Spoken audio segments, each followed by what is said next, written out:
Jared and his brother.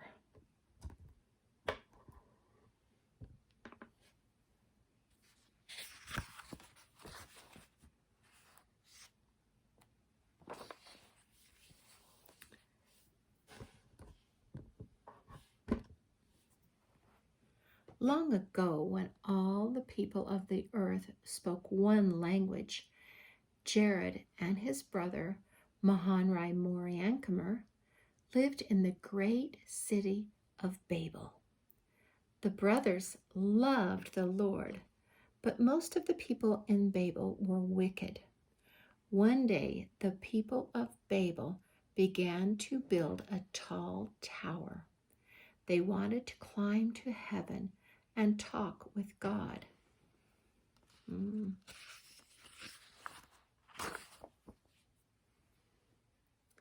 This displeased God very much. "Let us confound the language," God said. "Then the people will not understand each other." And it was done. Confound means to mix up or make new ones, so they made all new languages. Now no one in the city of Babel knew what to do. They separated into groups that understood the same language. Of course, the building stopped. How can they build if they don't understand what each other is saying?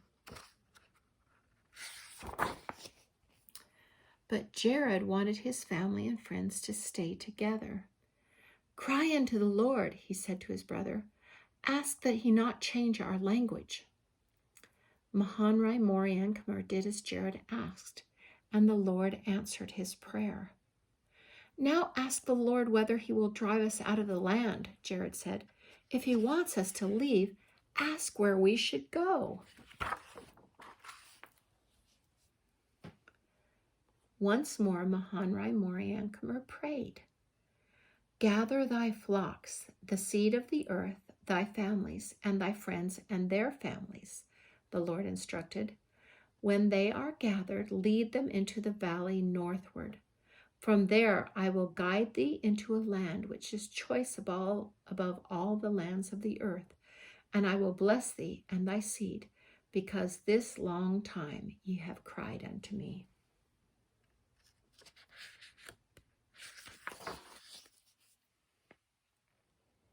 So Jared and Mahanrai Moriankamer gathered their flocks and herds.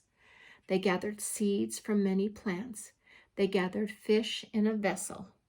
They gathered swarms of honeybees. Finally, they gathered their friends and families and went down into the valley of Nimrod.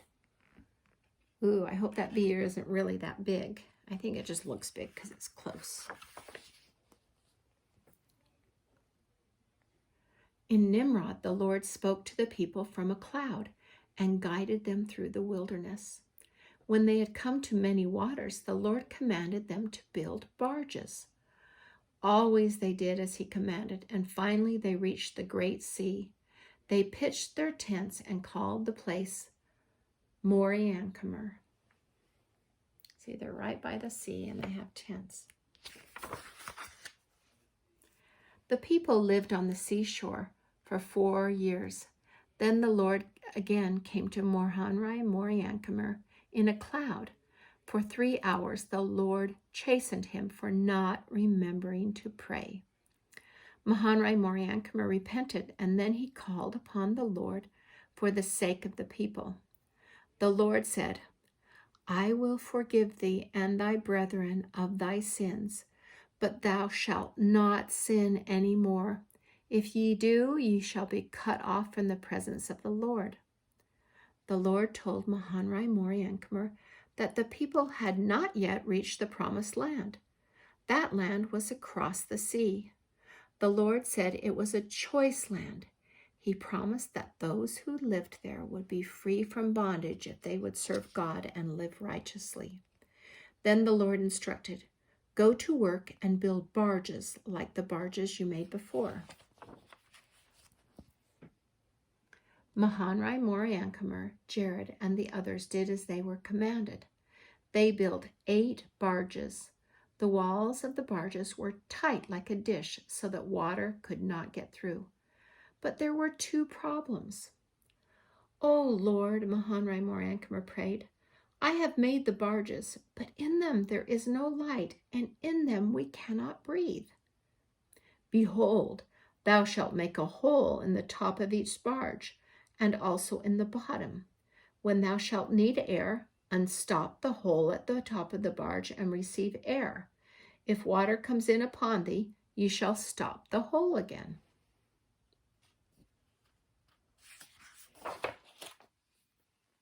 So Mahonri Moriancumer made 2 holes in each of the barges. Then he returned to the Lord.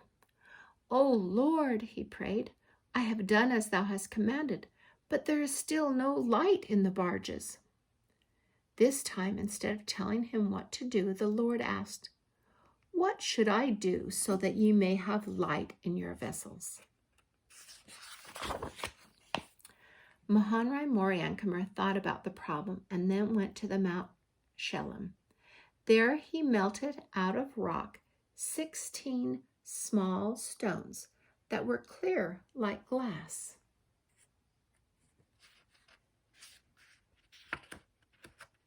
See, he's melting them in a fire, and then he cools them in the water. Oh, I skipped a page. When he had finished, he carried the stones to the top of the mount again and prayed to the Lord. "I know, O Lord, that thou canst do whatever thou wilt for the benefit of man. Therefore, touch these stones with thy finger, that they may shine forth in darkness, that we may have light while we cross the sea." As Mahonri Moriancumer finished praying, the Lord stretched forth his hand and touched the stones one by one with his finger. When Mahonri Moriancumer saw the finger of the Lord, he fell to the earth with fear.